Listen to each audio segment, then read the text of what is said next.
Dear team, we are so grateful to you for this time, for this conversation. And could you introduce yourself in Ukrainian, because I know you learned a little bit. Я вчу українську мову. Мене звати Тим, я з Німеччини, я 22 років. Мені 22 роки. Мені... вибач. It was perfect. Okay. Nevertheless, how did you get Ukraine and when was your when did you get this real impression about Ukraine? When I first saw it, so it was like before, to be honest, I had like a very pro-Russian position. Yeah, I liked Putin, I liked all these things because I was like a victim of this propaganda, you know. It was really like this. Right now I'm like, what the fuck, but before I was really like this, and I speak honest about this because I think there are a lot of people which are in the same situation, especially in Germany. They believe everything which is coming from alternative media and like these pro-Russian propagandists because it's like the opposite of the hated German government telling. And I changed my opinion when I saw Ukraine and saw the people and saw like what's the reality here. Not only this internet bullshit you read every time, every day. You come here, you see what's happening, and you see that there's a European nation fighting against their own extinguishing. And that's like, I can only support, you know. When did you join to AfD party? 2020-21, I do not remember. From Ukrainian side, it perceived as pro-Russian party. I can understand this, yeah. When I read some like posts of our party heads, yeah, it's like they camouflage it at like pro-German positions, but when you think like 10 meters Cheres, you know, it will be it's like pro-Russian because they are telling like, okay, we only think on Germany, please not think on Ukraine, we only focus on Germany. Yeah, but this is like, I can understand this view, you know. We talked about this right now. Like Putin literally says that he wants to conquer Europe, and he is like saying a lot. His propagandists say even like, we can nuke Berlin, we will extinguish German Nazism. All this shit he was telling before, and right now about you, he's telling about us also. So Ukraine is like the wall of Europe against this. And when you have the pro-German position, you must support Ukraine because Ukraine is protecting us. Even when you're like very like selfish, you know, very egoistic opinion, and you think like, I don't want to give them money, we need the money here, and we can make the army by ourselves. But to be honest, it's even cheaper to give Ukraine the weapons we can even produce than send our own soldiers, you know. And even from this point, it makes only sense to support Ukraine. I cannot understand how you can. Okay, I was in this thinking by myself, you know, but right now I do not understand how I got there. But last election showed that AfD rised. Yeah. Even though they tried to support Russian or tried to repeat Russian narratives. Yeah. That is means that their points of view is common for big party of Germans. Yeah, I must like add to this. Not all our party is pro-Russian, and not our program is pro-Russian. Like our program is not pro-Russian, but there are a lot of people who make it pro-Russian because they have some maybe influence. I don't know. They get some money from Russian. Yeah, I can only say no, never, ever. It's my party collect, but yeah. Did you have some argue or some discussion?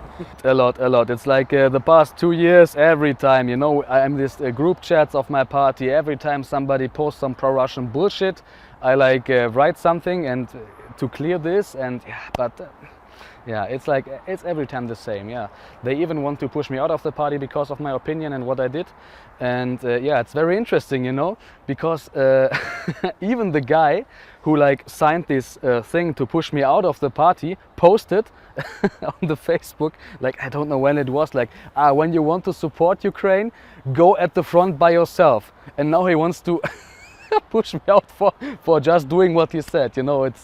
This argument is every time, you want to support Ukraine? You can give all your money and go to the front line. Okay, I was in the front line. So what do you want? Now maybe you go. Yeah, okay.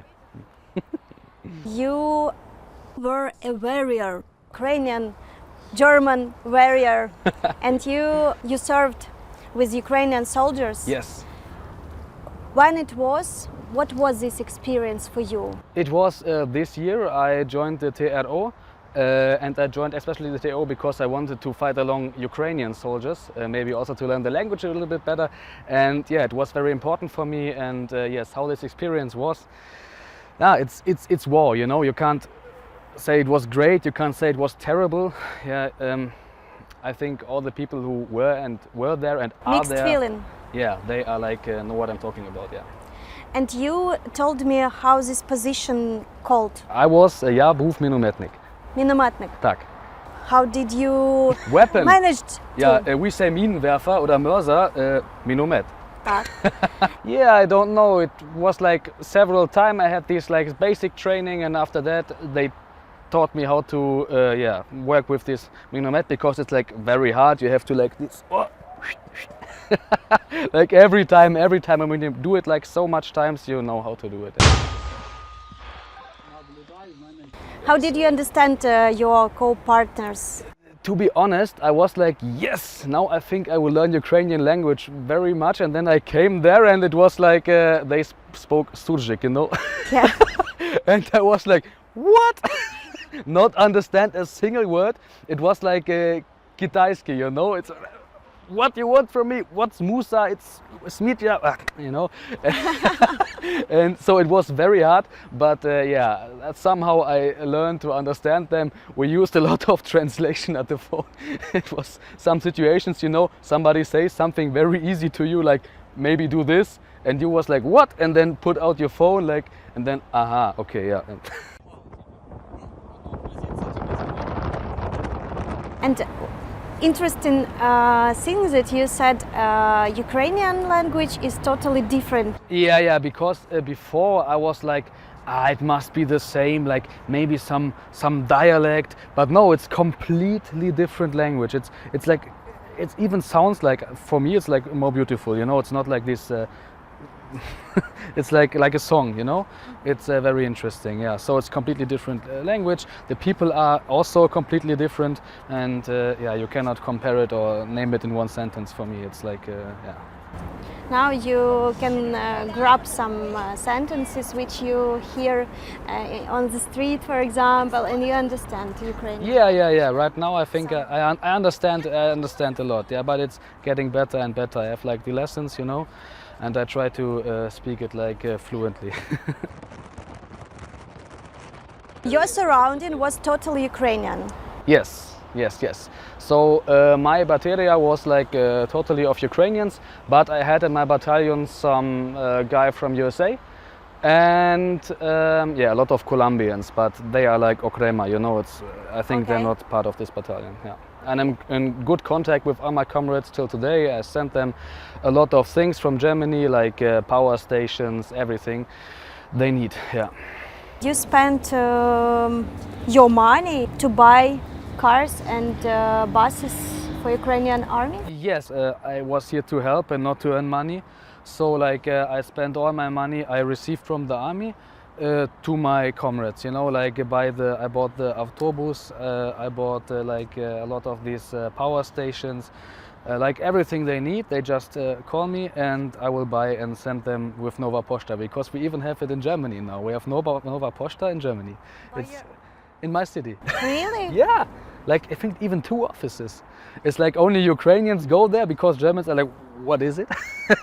But it's cool. You can send from Western Germany to Eastern Ukraine in 1 week. It's a very cool service. And what is your hometown in Germany? From which? I'm from Wuppertal. Wuppertal? Yeah, it's near Düsseldorf. Düsseldorf Oblast. It's Western Germany. Western Germany. So there was no Russian soldier. Okay.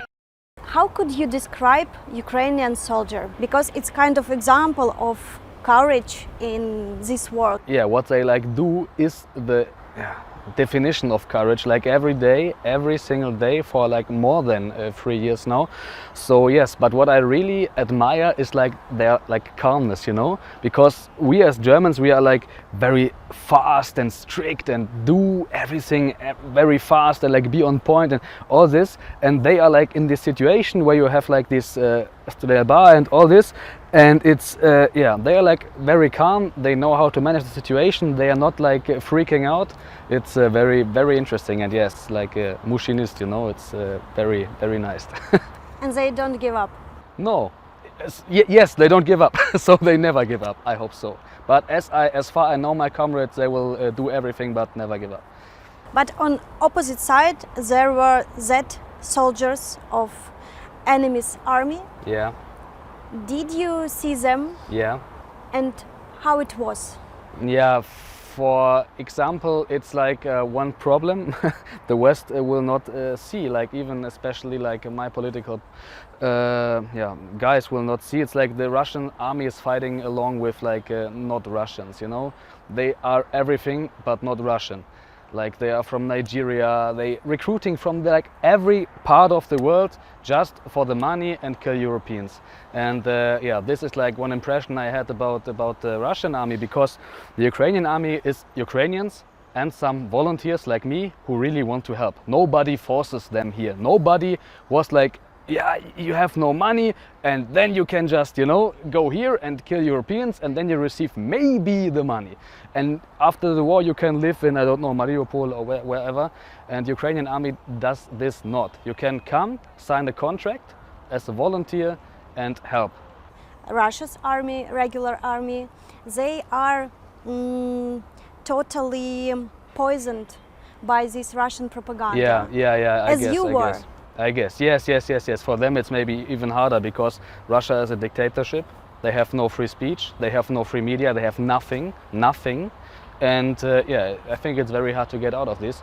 But to be honest, look at these polls, you know, I think 80% of Russian people are like pro this war, pro killing your neighbors. It's completely sick, but yeah.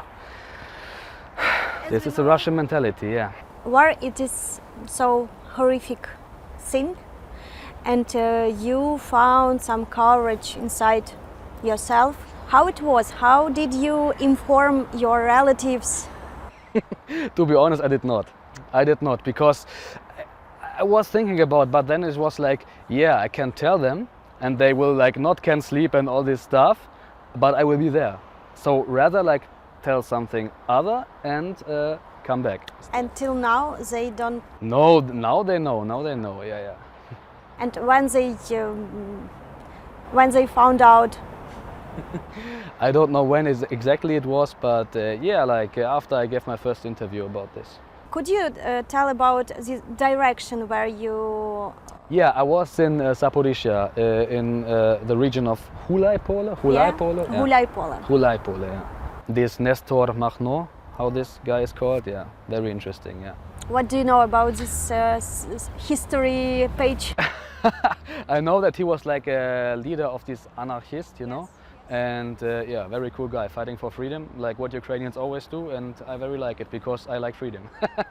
Yeah, as we know, Russians and in particular Putin always say that their influential area is wider than Ukrainian territory till Berlin. Yeah, Putin said, as I remember, when I remember this correct, he said like every place on earth where a Russian soldier put his foot, it's Russian territory. So this means even for us in Germany, the Russians were in Eastern Germany, as you said, Berlin, they will like conquer to Germany also. So Ukraine, it's like the wall which like defends all of us in Europe right now.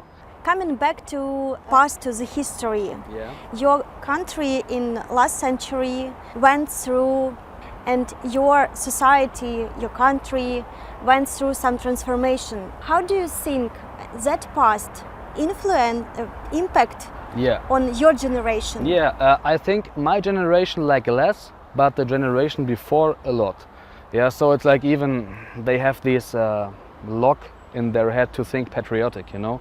In Germany, it's like when you wave out the German flag off your window, the people will like, maybe not anymore, but like 5 years ago, it was like, what?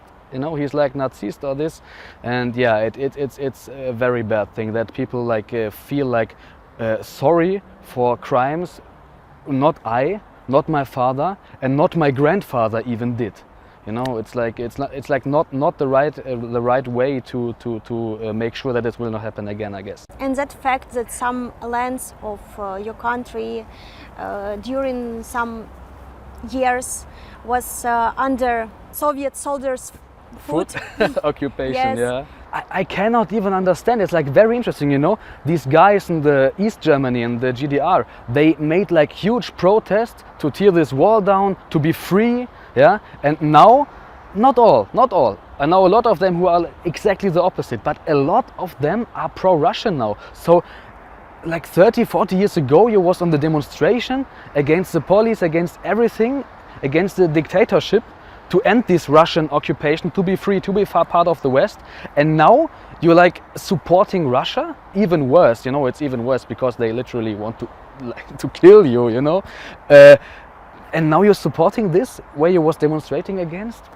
What's going on, you know? I do not understand this. Even like we have a lot of Russian Germans, we call them Russian Germans. It's like ethnic Germans lived in Russia during the Second World War. They were deported by Stalin, like from the Krim, from Moscow region, and they were deported to like Kazakhstan, you know, Azerbaijan, these states. A lot of them was killed, and the ancestors of them, no, like the successors of them, I guess it's on English, they came back to Germany, and now a huge part of them is pro-Russian, you know?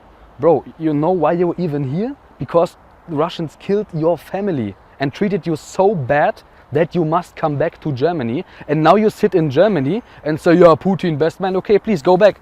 Go back, no problem. I don't need you. What circumstances impact on your understanding this Russian propaganda? Where did you get this information? From which sources? TV or internet? Yeah, I think it's like one problem we have, that during the COVID crisis the government lied to us a lot, you know. So it's like one like chain in their head. Okay, this wrong, okay, the Ukraine must be also bad and Russia must be good because they tell the opposite. And this is like the mistake a lot of people do in Germany, maybe also in whole Western Europe. As I told you, you like have this basic thinking of, yeah, it must be the opposite. You follow like these channels of like some influencers, or yeah, you know, these people who make videos with opinions, and yeah, they are full of lies. On YouTube, for example. Yeah, in YouTube, Telegram, you know, everywhere, these alternative media. And I think you can just come out when you just look at the reality. How to carry this mindset to that people who stay on pro-Russian positions? Because it is so important for Ukraine to bring correct information, but Russian propaganda is so strong, and and they expand all time their power. Yeah, it's hard, because so what I just do, like to shorten this, every time I say, okay, you're pro-Russian. How many times you was in Russia? No, I was not there because of the war. Just sit in your car and make this visa and go. They are cowards, you know. They are cowards. They not go there, like, because I think they know that their own reality will break when they see it. You know, they show like videos to me like, oh, look at Moscow, so cool, so clean streets. Yeah, in every Ukrainian city the streets are clean. Yeah, I was in Zaporizhia. The streets were also clean, so what you talking about, yeah? And so I can say, just go to Russia, visit your dream country, and maybe stay there when it's so nice. Cool advice. Yeah, or just visit Ukraine, but I not want to go, not want to have like this pro-Russian, don't want to be here. Do you follow agenda according peace deal with USA, with European countries? Did you follow this recent news? To be honest, I learned it from my comrades at the Frontline, like not even listen to this news, because it's like bullshit any time, you know. As I was in the Frontline, there was these negotiations with Trump and Zelensky, and every time I go to them and say, yeah, you know, this, and I say, Tim, no, it's completely pochui, you know. It will not change anything. There will be no peace, and we will continue our work. Punkt. And yeah, I do the same right now, because it's talking, but the battle, the work goes on, and I try to support them, yeah, as much as I can. So this is like all we can do right now. Not sitting on the phone at some news, because... As far as I know, you visited a lot of Ukrainian cities. Yeah. What kind of part of Ukraine or city do you like most? I think Lviv. It's very nice city. Yeah. European, like architecture. Yeah, here it's also European. Look at this. Beautiful. Yeah. What is your impression about Ukrainian in general? And how could you describe what Ukraine is for your friends, for example? Yeah, so мене дуже подобається Україна. Cool. It was right? Yes. Oh, wow. Totally. It's like one thing I was like talking about with another pro-Ukrainian German friend, what we like here very much. It's like you're like the country, even in the war, like with absolute freedom, you know? You can like not do whatever you want, but you feel free here. Not like in Germany with all these rules, and everybody has been to Germany knows this, you know. In Germany, Bureaucracy. we have like this thing in Germany. Just for example, yeah, you not allowed to wash your car at home in your own space with water, but when you do it, it will be a big straf, you know. And when the rain coming, it's normal, you know. So.